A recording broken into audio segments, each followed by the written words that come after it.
Well, you've read him in the paper, and you've heard him on radio before, never with me, but we have him back today, and I'm talking about Bill Casteel. And first of all, Bill, I'm glad that you're able to sit in there because you had some difficult times there in the old hospital for a while, didn't you? Yes, I did. Well, I'm glad that you're out, and you say you're playing tennis. Who you playing with these days? I play with my wife. She's the only one I can beat, and I don't beat her all the time. You mean you're not taking on Flop Fuller in any tennis rounds? No, I don't play the JB? JB either? No. No? Just my wife. Just your wife. Okay. What do you want to talk about this afternoon? Well, I'm here to talk about anything that you bring up. Anything that I bring up? Almost. Not Dan Martino? Well, preferably not. Is it true that you're his cousin? No, somebody dared me to ask you that question. You're not related to him. I'm not related, and I'm sure that Dan you're not claim it that if we were related. You're not heading up publicity for the Dan Martino for mayor. No more. No more. Okay. Hello, you're on the air with Bill Casteel. Some fellow called a few minutes ago accused President Reagan of lying. A man is innocent until proven guilty. He didn't give any proof that Reagan had lied. So Reagan is innocent as far as I'm concerned. Well, let's ask Bill Casteel. He studies the political scene. Does President Reagan lie, Bill? Oh, I don't know if he lies or not. Most politicians certainly stretch the truth at times, but I don't know of any specific thing he said that I would regard as a lie. But I don't know. I can't hear you. I said I don't know specifically of any time that he's lied. I'm sure all of them stretch the truth at times, but as far as Reagan himself, I don't know personally of any time that he's, I said that you had misspoken some things and said so did Reagan, and he said that Reagan had lied, so just misspeaking something. So I just thought. Well, the man was upset with me. To prove guilty, so he didn't prove any guilt. The man was upset with me because I watch Crossfire, and frequently I quote Braden or Dorman and whoever's on there, and they were talking about a poll, and I heard it. Somebody else sitting there with me saying that 56% of blacks in America approved of President Reagan. Now, there was a new poll came out last week, but this was the poll that they released, I believe it was last Monday night. I don't know. Did you see that, Bill? No, I didn't know. I'm familiar with both those reports. So, as I said, when there's something good reported, there's always some negative side of something that comes out. Regardless whether it's negative or not, there's always a counterattack on anything that's good. That first report was good, and so somebody come out with a counterattack, whether it's true or not. See, there's two reports now. Which one is right? Well, they do polls every week. So you can take a poll, like Frank Clement used to say. The only one that counts is the one that they have on election day. Thanks for calling. You're on the air with Bill Casteel. Hello? Speak to Earl. This is Earl. Go ahead. Earl, they was talking about that Glenn Miller plane. About 2 or 3 weeks ago, there was a flight of bombers returning from over France that they didn't bomb. And they dropped their bombs off in the English Channel. And a squadron leader, he said that the timing and everything, that one of those bombs could have possibly hit Glenn Miller's plane, because they were in the same flight, only the bombers were higher. And that was released several days ago? Yes, in the paper. It was in the Times. How do you think Glenn Miller died, Bill? Well, I don't know. I've only heard what you have, I guess, and that it was in a plane crash. And you started out, when you first started writing, Bill, you were a political reporter. You covered everybody from Nixon to Clement to Ellington to you've covered them all. Yeah. Who was the most unusual politician that you ever wrote about? I don't know. I guess that Winfield Dunn was the best candidate that I ever covered, and not that it's unusual to find a good one, but he was particularly had more charisma, I guess, than any candidate that I have ever seen or ever covered. And I think that basically was what got him elected, and probably will get him reelected or elected again this time, unless Ned or some of the others are tougher than I think they're going to be. But I don't know of any of them that, were really unusual. They're all pretty much out of the same mold. They tell you a lot of promise you a lot of things and do very little when they get in, I guess. But what was Nixon like? Didn't you cover him in '68? I covered him when he came here, but when you say you cover a president, that doesn't mean much, except that you were there and you were in his presence, which is what I was. I followed him out to the dam at the TVA, but as far as getting up close to him, and speaking to him or asking him questions, I didn't, and I don't think that any local press did, because the national press takes over, and that's been one of my big gripes forever, is that when they come into towns like Chattanooga reporters go out to the airport or wherever they come into, but you get to spend no time at all, and you see very little of them because they move them in and out, and then they climb back aboard, the campaign plane, and the national press has access to them, and we don't here. You know that. You've covered enough of them to know that. Not on the presidential level. You don't talk to them. Aren't politicians after one thing today, and that's to get their face on the 6 o'clock or 6:30 news? Well, that's not just today. That's any time, even if they're already in office. They have to keep a high visibility to keep their name recognition up and to be reelected. You said that it looks like Winfield Dunn will be governor again of the state. What do you base that on? I shouldn't have said it that strongly. Well, you're not the only one that's saying I think that going in right now, he certainly has to be regarded as the front runner. He's been governor before, and statewide, I'm sure that he's better known than any of the rest. Now, sometimes that's that's a plus, and sometimes it's a minus to be well known. But I would think that all things considered, that right now that Dunn would have to be considered the favorite. Now, Ned McWhirter, I'm sure, has a lot of political IOUs out in both sides on both parties. Mm-hmm. And he could be extremely tough. He's got the good old boy image, and this is a good old boy state. Hello, you're on the air with Bill Casteel. Let me talk to Bill. Bill's on the line. Go ahead. Hey, Bill. Yes, sir. What kind of chance you give Richard Fulton, that great mayor of Nashville, a former representative? Don't you think he'd be a good candidate for governor? Oh, I'm sure he's going to be a good candidate. I just don't know how well known he is outside of Nashville. Well, he's pretty well known. I mean, I'm an old country boy out here in East Lake, and they're flashing these pictures, so there must be something behind him. Well, Earl and I were talking before I came on the show about, he's running an awful lot of commercials on television right now. He sure is. And I hope he has a lot of money, because those things are expensive, and it's a long time until August, which is, Do you agree on this, that the one that carries Memphis in the black vote will be the Democratic nominee? If Ned Ray gets it, he'll get it. If whoever or Jean asks you to run, she'll get it. The one that's got the most money and can buy that black Democratic vote, especially out of Memphis. Well, now, I don't know. The primary and the general election are two different things.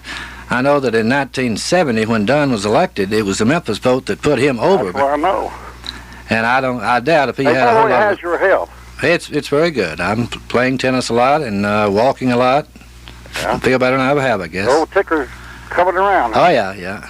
Well, Bill, it's been nice talking to you. This is Al Carter here in East Lake. I've been seeing a lot of those Richard Fulton things, and of course Ned Ray is a good man. The Democrats are going to be blessed. They're going to have a lot of people in them, but I think they might get split up.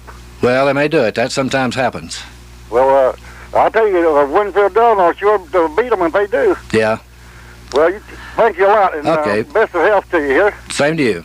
Thanks for calling. You're on the air with Bill Casteel. Hello? Hello. Yes, go ahead. Earl, this is Rick Igo. Hey. How you doing? Fine. I've got your favorite person on the air with me. Oh, really? Who is that? Bill Casteel. Bill who? Bill Casteel. Casteel? Earl, I think I'm getting sick. What does he do? Come on, Igo. I have a video center out in East Brainerd. I'm trying to get the road widened, Rick. I just barely... Can you hear me okay? We can hear you fine. Okay, I'm on my mobile phone. I just barely can't hear you. But you said Bill who now? Casteel. What does he do? You know what he does. Is he running for office or? I'm trying to stop Metro, Rick. Having about as much success as. I used to read a column by a fellow named Bill Casteel, but I quit reading the Quality Shopper about 2 or 3 years ago, Earl. I understand you're into reading those porno books now. Is that right, Rick? Well, I got to go. What did you call for anyway? Well, I just, I He don't dialed the wrong number, probably. Did you want the FM request line? Actually, what it is, I need a job. I need a radio show or a TV show or something. Have you been to the Tennessee Department of Employment Security? Well, they don't want any former television stars down there anymore. Well, when Don Welch runs for Fire and Police Commissioner, why, you can apply for that job. Well, actually, I'm going to run for mayor this next time. I'm going to put a poker machine in every store in Chattanooga and tax it very heavily, and this way we won't have to raise the property taxes anymore. That's a good idea, isn't it, Earl? Oh, me, no comment. Have a good holiday, Rick. Thanks, Earl. Bye-bye. You're on the air with Bill Casteel. You're speaking of Reagan line. I want to quote what Richard Nixon said. Richard Nixon said, "Politicians don't lie. That's just politics." Politicians will tell you what you want to hear in East Lake, and then go to Soddy Daisy and tell those folks what they want to hear, and then go to Nashville and tell those folks what they want to hear. Now, if that means stretching the truth a little bit, why, that's what they do. Isn't that right, Bill? That's exactly right. You're on the air with Bill Casteel. Hello. Mr. Casteel? Yes, sir. Someone asked there a little bit about this Glenn Miller flight. I think it's probably before you arrived.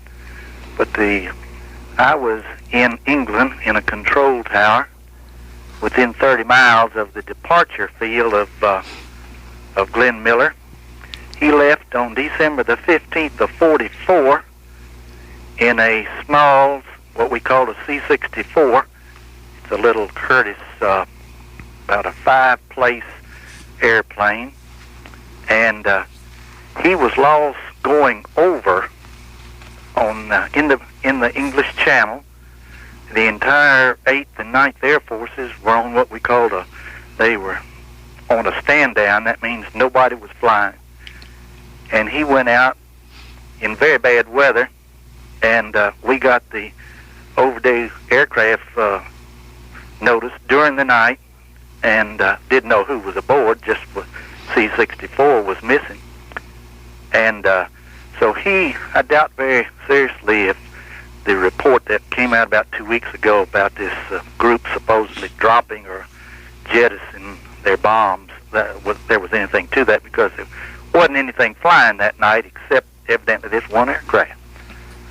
So that was just a little information. He left from a little grass airfield called Twin Woods Airfield, which is near Bedford, northeast of London, on the 15th of December, 44.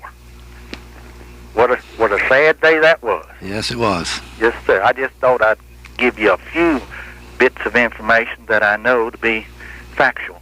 When did you find out that Glenn Miller was aboard that craft, sir? That was much later. I think it was came out in the paper Stars and Stripes, and he had been floating around the England, entertaining the various troops. He was an Air Force captain, and I had actually worked for him in Atlantic City while I was waiting to go overseas. He was there entertaining. He was in the special services, and we were given temporary duties while we waited to go overseas. And he came later on, but we did not know anything about it for, I would say, 2 or 3 months. I guess they were still trying to determine where he went down. They really didn't know. They just assumed it was over the channel somewhere. Thanks for your call. All righty. 266-1310. My guest this afternoon, Bill Casteel. You're on the air. Hello. Yeah, I'd like to have Mr. Casteel's opinion on a couple of things here. Does he think Jim Everly will run for mayor? And if he runs for mayor, do you think he'd make a good mayor? And also, do you think Marilyn Lloyd better pack her bags because you think that Davis is going to give her a good fight this time? Well, I don't think Marilyn has to pack her bags. I'm sure that John can give her a good race, but it's awfully hard to unseat an incumbent. And Marilyn, regardless of what your thoughts may be on her, as surrounded herself with some very good people, and I think she'll be difficult to beat. John, if he is the nominee, and that's not set yet because I understand this young Golden fella is going to be in there in the Republican primary. But the one thing that John had going for him last time, not the only one, of course, but one, was the fact that he was running with Ronald Reagan. And as you know, Reagan ran like crazy around here, and that always helps. As far as Jim Everly running for mayor, I doubt it. You would have to check with Jim because I'm sure he's decided against a number of times already. So I don't know what Jim plans to do. I haven't talked to him personally about it. I have a feeling at times that he would like to because I think he figures he's more or less gotten the shaft over there in the last few years. Do you think he'd make a good mayor? I think Jim would make as good a mayor as as anyone else would. Well, I agree with you on that. But I can't see where the Reagan administration says things are better now because there's more people unemployed. I don't know who they get those figures at, but there ain't no jobs out there. I've been looking for a job for 6 months. I've been everywhere putting applications. There's always 500 people are putting applications in besides me, And I just don't see where things are any better at all. And they talk about the budget. I mean, you go back to Carter's budget and Reagan's budget, they 15 times over. So how can you say he keeps cutting, but the budget keeps going up? So he'd be better off not cutting anything, and the budget would stay maybe go down. I don't understand that when they say, the Congress gives him all the cuts he wants just about, and people say, oh, Congress this and Congress that. But Congress is cooperated with this president more than they have any other president ever been president. Now, you look back and see if they hadn't. But the more they cut, the more the budget goes up, it seems like. Yeah. And the money has to be going somewhere. I mean, they're spending money like crazy up there, I guess. I don't know where it's going, but it's not going for... They try to cut the old people out of Medicaid. They can't get Medicaid. Can't get in the hospital anymore. I guess it's better to let them suffer and die, and they won't have to pay Social Security. Maybe that's one way to cut Social Security. I don't know, but there's something wrong somewhere when you start making all these cuts, and budget still goes up. It just don't add up. I mean, they can't be that much difference in when Carter was in there than he is now. I mean, prices hadn't went up that much. Thanks for calling, sir. Hello? Yes. Yes, I'd like to address this to Bill. Bill, how would you rate the effectiveness of Marilyn Lloyd Boucard?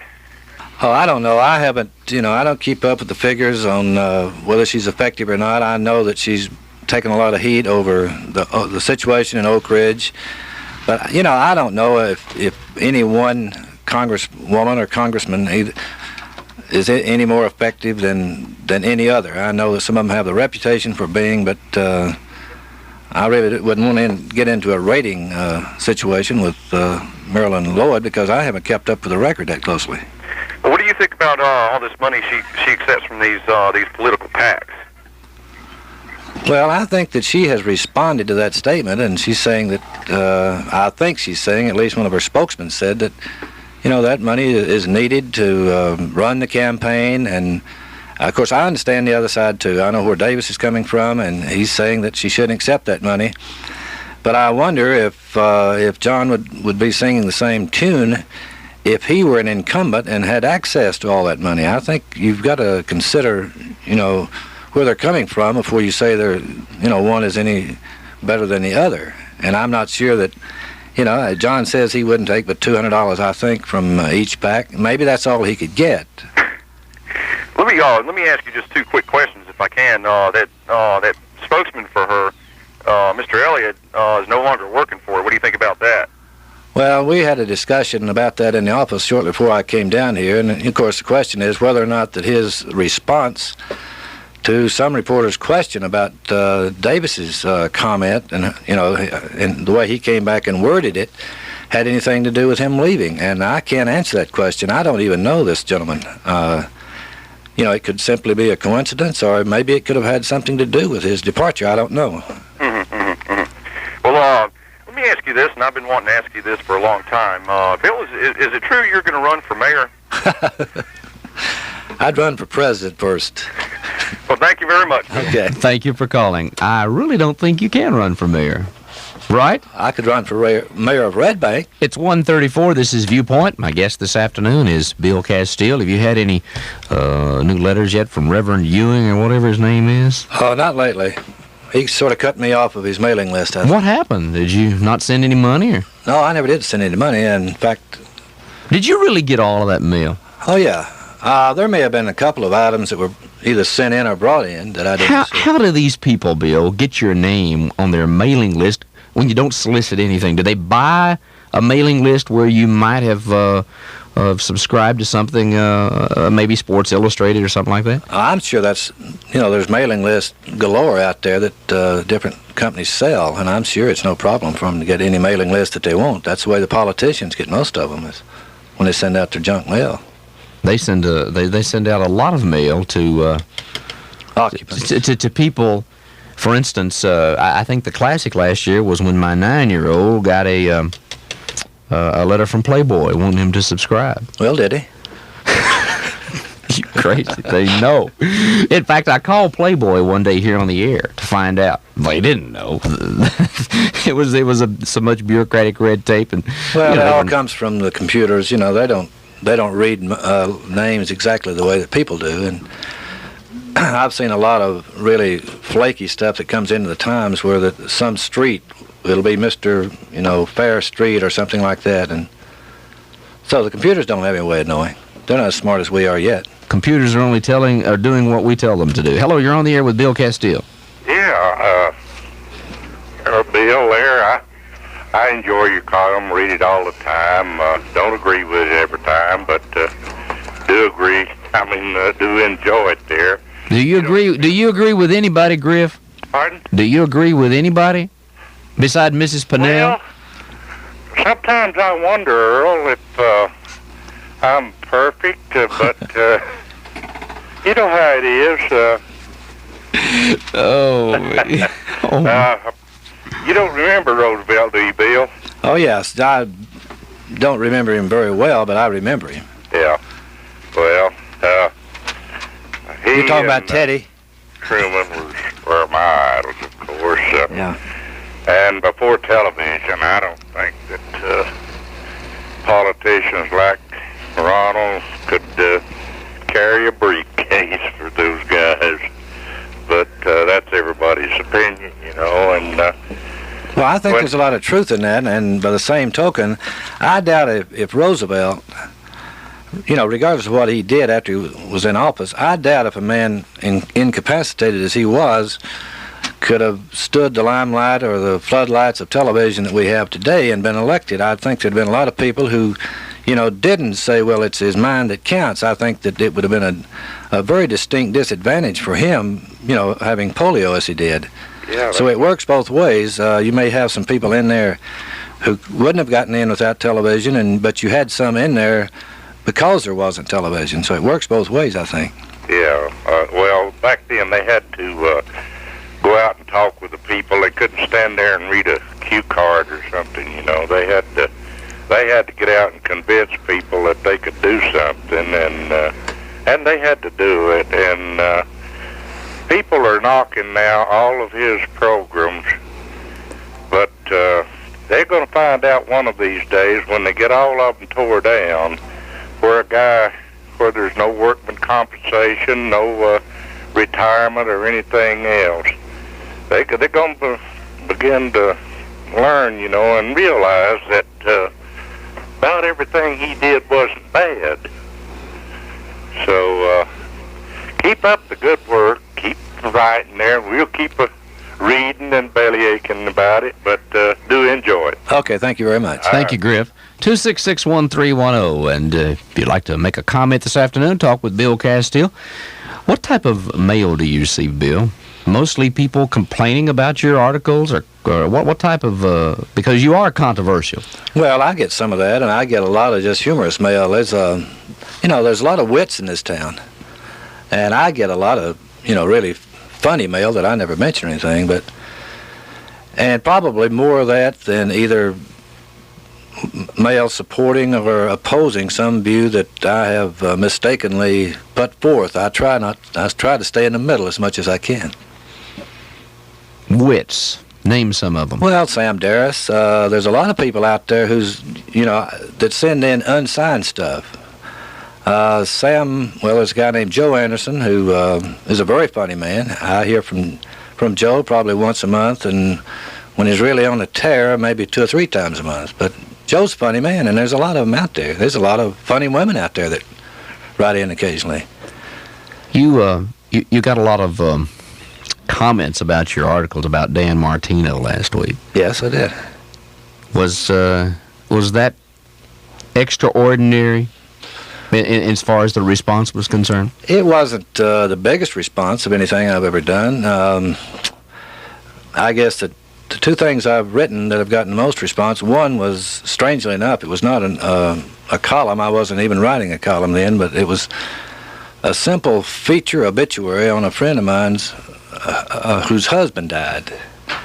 And I guess I got more mail on that than anything, and of course, in that instance, it was all favorable. The second one, I guess, would have been the piece on Larry McDonald's widow. Now, I got an enormous amount of mail both ways on that one. I'd say it was 50-50. May have been tilted 60-40, supporting the view that I expressed. But the Martino thing, I've gotten a few letters. I've gotten more phone calls and people mentioning it, when I'd see them on the streets or something. And for some reason, I guess it's just the mere fact that it's face-to-face confrontation. What I hear on the street is all, saying, I agree with you. The mail has been, it's been weighted in the other direction, what there has been of it. But Dan's got some supporters out there, I found that. Do you think that people actually understand our constitutional process and what rights are guaranteed as far as the First Amendment is concerned? I don't know. I'm not even sure that I do. And I wasn't necessarily basing what I wrote on the Constitution. To me, it's a matter of just decency and fair play. And I don't think people have to say, well, you can do this because the Constitution allows it. That's not the point I was making. To me, it's a personal thing, and I don't think that he should have taken on the neighbors as well as a receptionist at that hospital out there. I mean, what is Dan Martino seeking to gain by doing this? I don't know. I think that Dan is probably sincere in what he's trying to do, and I've never expressed any disagreement with that part of it. I have mixed feelings about the subject of abortion. Where Dan and I fall out is the method that he's using. Now, maybe that's the only method he has open to him. I don't know. But as he has the right to do that, I have the right to disagree with it. And I think that, it could have been done a different way. The Christians are supposed to pray for people and I would try to convert them or their ways of thinking in some manner other than just out-and-out harassment, because all it does, I don't think that he's drawing anybody closer to his position by doing it this way. And therefore, that's the reason I think that, well, I can't say no, but I'm sure that just the lust for publicity has something to do with it. Have we ever had anybody in this community, as long as you've been working the newspaper circuit, that has been sort of like Martino in that they would go after a particular cause, not necessarily under the, quote, religious banner, but do you remember any other individuals that would stand down on the street or try to do things which I feel in some instances are strictly to gain attention? Well, there's been other people. The media is a master at creating these monsters, and I'm not pleading innocent either. I'm a part of it. But there was a gentleman here several years ago, George Iredell. I think you remember George. Sure. George started out, he was one of the nicest young men I've ever known, and he was sincere in making his plea for the politicians and power structure, if you will, to do something for people like himself. He had just gotten out of the Navy and he couldn't find a job. He was wanting to start a small business. Well, George accomplished what he set out to do. There was some banker here, I believe it was, that I guess gave him a loan of several $1,000s, and he started what turned out to be a very profitable little business. He went out and he would answer emergency automobile troubles, and he'd come to your home or wherever you were, and he'd fix them. But George got a taste of that publicity that he was receiving at City Hall, and then he started taking on every cause in town. And fortunately, I guess, George eventually left and went back to Oklahoma or somewhere. But he's another example, and it had nothing to do with religion. It became a religion, I think, to him to get his mug on the 6 o'clock news and his name in the newspapers. 143. My guest is Bill Casteel. You're on the air. Hello. Hello? Yes, go ahead. Oh, okay. Yeah, Bill, I read your articles last week about Mr. Martino, and I wanted to ask you, you say you're going to get involved in individual rights, but why do you want to get involved just in some individual rights, but not the individual rights of all? Well, now, I said that he has a right to do what he's doing and the way he's doing it. Well, you weren't. I'm not talking about what you said about his rights, but you were talking about the rights of other people, the people that somehow you think that he is offending their rights, and you're defending their rights of just those few people, but you're not trying to defend the rights of all the people, just the few of the people. Well, I'm not sure that I understand what you're getting at. I certainly think the people, especially the next-door neighbor of the receptionist, I think she has a right to some privacy, and, you know, she has nothing to do with the hospital or with the lady who lives next door, and I don't think under any stretch of imagination can Dan or his people say that he has a right to go on to, you know, to other people's property like he did in posting the literature. Well, yeah, they have rights, and that's what I'm talking about. The point is, yeah, so you give her that right, why don't you give everybody that right? Well, everybody should have the right to keep people off who they don't want on their personal property off. Right. And that's the personal right that I was speaking of. Well, why are you so confused about abortion? Why don't you give the victims of abortion that same right? As I said, and I've repeated it over and over, I've got mixed feelings on that subject. It's a highly emotional subject. And, you know, somebody smarter than I am is going to have to settle that dispute. Well, I think that you have to look at it. Well, now, let me ask you this. Let's say that you were a father of a 13-year-old girl, and she came in and said she had been raped and was pregnant. Now, would you be for an abortion? Well, that would be a very superficial response. I love my daughter too much to do something like that. You know, what she needs is some real help, some positive help, not something superficial like you go out and kill the baby. That's ridiculous. Well, I was just simply posing that question. And besides that, you're contradicting what you were saying just a minute ago about individual rights, personal property rights. People, how can you be for the personal rights of one person, and then you say, well, somebody else can just have their throat slit just because somebody else chooses that. They don't have that right. Why not? Well, as I said in the beginning of this conversation, abortion is a highly emotional issue with a lot of people, and I'm one of those people who I'm not sure. I think I'd have to be faced with a particular situation where I could say, yes, I would go for an abortion, or no, I wouldn't. And I don't think that anybody, until they're confronted with that, can honestly say how they would react. Thanks for calling. You're on the air with Bill Casteel. Okay, Earl. Yes. What's up with Bill? You've got Bill on the line. Go ahead. You know, Bill, what I told you the other day, you're trying to, but you ain't succeeding. Doing what? Huh? Doing what? Straightening these people out. Well, they're like me. They're just confused. Well, I'm sorry about this. Other people can feel the way they want, but I'll agree with you 99, 44, 100% of the time. The other 0.56, well, that's probably a paper that I've missed. But you keep hanging in there, buddy. Okay, thanks for calling. All righty. Hello, you're on the air with Bill Casteel. No, is that Bill Casteel? What do you say, Bozo? Is it Bozo or...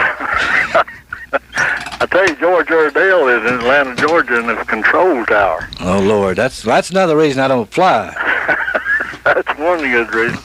But I heard him late in the summer, early in the fall, talking on WCNN, probing, complaining about just coming there from out west and not getting a whole lot of cooperation from the banks. And I'm not going to say anything else, but I just thought I'd tell you where George is. Just don't push any ducks in the pond. All right. Thanks for calling. Watching you. Thanks for calling. Hello, you're on the air with Bill. Bill? Yes, sir. Have you ever known of any one person through any one act to get the city and county commission totally obligated to the cause as has Jack Lupton?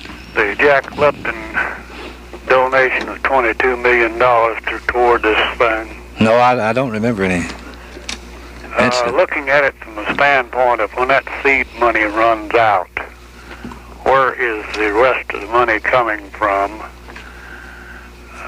You probably think the same as I do, that the taxpayers are sooner or later going to have to pay a big portion of it, if not all of it.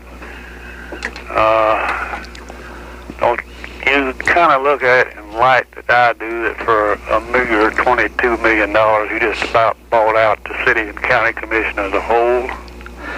I don't think I would put it that way. I think, and I sometimes think that what Mr. Lupton did has been misread or misinterpreted. I think his whole idea is to say, look, I'll stand good for 20 mil or whatever it is that the figure is today, but expecting, some other moneyed people in this town and some other foundations to kick in and do their part. Now, I know that the government, state government, and probably city, county, and maybe federal funds will be involved, but I don't think that his idea is to throw up $20 million and then, stick it to the taxpayers. I haven't talked to Mr. Lupton about it. I don't know, but I would imagine that he's just saying that let's do something for a change and stop some of this planning, because as he said, we planned ourselves to death in this city. And there's parts of that program that I disagree with. Of course, that may be out of ignorance because I haven't studied it that closely. But I think there's a whole lot to be said for the overall program. Something needs to be done on that river if this town is ever going to move. And I think that Mr. Lupton is to be commended for doing what he said that he's going to do. And I'm sure the taxpayers are going to have to, foot part of the bill. But I think that over the long haul, that most of the money will come from, or I hope it will come from other individuals and foundations. There's a lot of foundation money in this town. I share the same hope that you do, but I believe I have more doubts than you do. Well, you may have, and I hope you're wrong, and I hope that, something good comes of this and that the taxpayers don't get stuck with a big bill. Thank you, Bill. Thanks for calling. 266-1310. Had a caller there while the gentleman was on the air. They hung up. The lines are open if you want to call back. Are you for the aquarium? I'll have to see more than what I've read about it. I was asked this question on this Tri-State Forum TV show, and my feeling is that if it's simply to pull tourists in here, they're going to have more than an aquarium to do it. I don't think that people are going to leave the interstate to come in here and watch fish, as interesting as they can be at times. And, I've got a 30-gallon aquarium at my home, and I spend a lot of time watching the fish swim around out there, but I wouldn't get out of the fast lane to pull into Chattanooga just to see an aquarium. If they have other things worthwhile, yes. Hello, you're on the air with Bill Casteel. Yes, I'd like to make a comment to Bill there about the guy that called in about the abortions. I believe my daughter's 4 years old right now, and I believe she was 13, 14 years old, and she got pregnant, after being raped. I believe I'd rather have an abortion because I wouldn't want her to have something to remind her of the incident that she went through. That's just the way I feel about it. I don't know if that guy'd want something, to remind her of that for the rest of her life or not. Well, the point I was trying to make with that gentleman is that, I've heard people in the past say, my kids will never get on to drugs. I've heard them say, they won't do this and that, and invariably they do exactly what the parents say that they would never do. And I don't like to put myself in positions of saying I would never agree to this or agree to that until I'm confronted with it. And I think it's the honest way to look at it. It may not be the Christian way to look at it in Martino's eyes, but it's the way I look at it, because I don't know what I would do under certain circumstances. And I thought I would never quit smoking. Well, this is true. Until I had to. Been a long time since you've had one, hasn't it? It's been over a year. Do you ever have the desire or the feel that you'd like to have a good cigarette? I honestly can say that I don't, no longer, anymore. I mean, there was a long period of time when I did, but I don't even think about it anymore. That's the biggest problem, is just keeping your mind off of it. How long have you been in the newspaper business? Oh, Lord, all my life, I guess. I've been here since '66. I came here from... 20 years? Yeah. What did you do prior to that? Where did you work? I was editor of the Daily Post Athenian up in Athens. So you and Darrell Patterson have a rich heritage together. Yeah, but I don't think that Dale... Is it Dale? Darrell. Darrell. I don't think that Darrell admits it as often as I do, but... You're proud you're from... There was a question that came up on this show about 2 months ago, and some lady called and said, call Casteel. He can give you an answer because he knows where everything is, every block in the sidewalk, everything else. I wouldn't say that any longer, but, I spent over half of my life there so far. Graduated from McMinn County High School. Went to Tennessee Wesleyan. And every year I go up and watch the Mocks kick the tar out of them, and it's the only time that my blood pressure really gets high, I guess. Because I want Wesleyan to beat them so bad. What, in your career, would you say is the most challenging or interesting news story that you ever covered? I suppose, I wouldn't classify it as that. I don't really know. They sort of run together and you forget about them. I know the one that I didn't write would have been the best. And it concerned a guy that's been in the news lately. I won't mention his name, but he had come here, the story that I got, he came here from Cleveland or someplace in Ohio or Michigan, and he and his family were living in a cave on Dunlap Mountain. I think it's Dunlap Mountain. And they literally lived off the land. They grew their own crops, tomatoes and stuff like that. There's a stream that ran sort of in front of this hole in the ground. It wasn't really a cave as much as it was a hole in the ground with like an A-frame top over it. But I understand that the floors were dirt. Anyway, George Baker and I went over there and tried to get the guy to let us do a story, and he absolutely refused, said he'd already been harassed because his kids weren't going to public schools. He was self-educating everybody. But I thought it was one of the most intriguing things I ever came upon. But he wouldn't have any part of it. He had 16 dogs there, and he said his dog, he spent more for dog food than he did groceries, and I'm sure he did. His daughters all worked. But it was a story that I didn't get to write, I think was the most intriguing thing I ever came upon. And he asked us, he said if we could tell him one person who would profit by the story being written, that he'd let us do it. Well, I wanted to say, I could probably make a mint off of it if I could sell it to some magazine, but I didn't, and we never wrote the story. We're out of time. Good. You don't like talk shows, do you? You only do this because... I love you, Earl. Yeah. And Parker Smith. Parker Smith. Who is Parker Smith? Thanks for coming over, Bill. And glad to do it. We'll read your column when? Wednesday? Yep. Wednesday morning. Bill Casteel of the Chattanooga Times.